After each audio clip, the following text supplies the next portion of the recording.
Bonjour et bienvenue dans une nouvelle vidéo. Une fois n'est pas coutume, nous allons non pas parler des lois des hommes, mais des lois mathématiques et physiques qui régissent le monde maritime. Au programme aujourd'hui, les causes du phénomène des marées.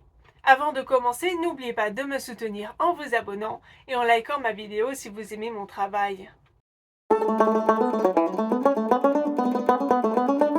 Le capitaine de notre navire de la flotte océanographique française regarde le ciel scintillant au-dessus de la mer Noire et immense, en cette nuit calme où l'on n'entend que le clapot des vagues que recouvre doucement le ronflement du moteur.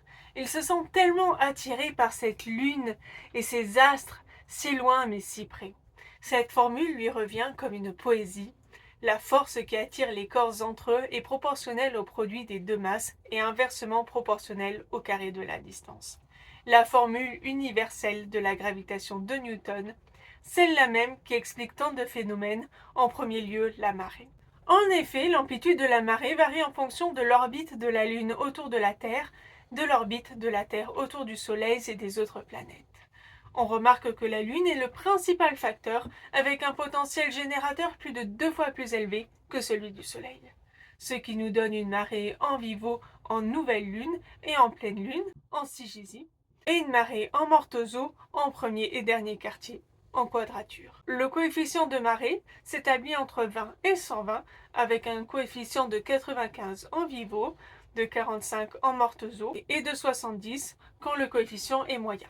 Le marnage sera plus grand en vivo et moindre en morte-aux-eaux.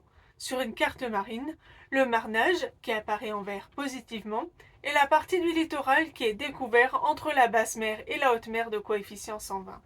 En navigation, dans un calcul de marée, on regardera la hauteur en pleine mer moins la hauteur en basse mer et ce sera le marnage pour la marée du jour.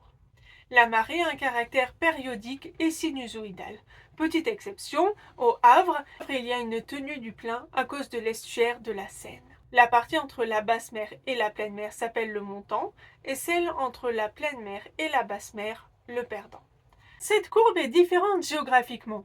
Il existe effectivement différents types de marées. En France métropolitaine, elle est semi-diurne, c'est-à-dire qu'il y a une marée 2 fois par jour à peu près. En effet, une marée dure en moyenne non pas 12 heures, mais 12h25. On trouve une marée semi-diurne à une égalité diurne en Méditerranée, dans le Pacifique ou encore dans l'océan Indien. Une marée mixte, c'est-à-dire qu'au cours d'une lunaison, il y a une période de marée semi-diurne et une diurne, type de marée qu'on retrouve en Indonésie, en Sibérie ou encore aux Antilles.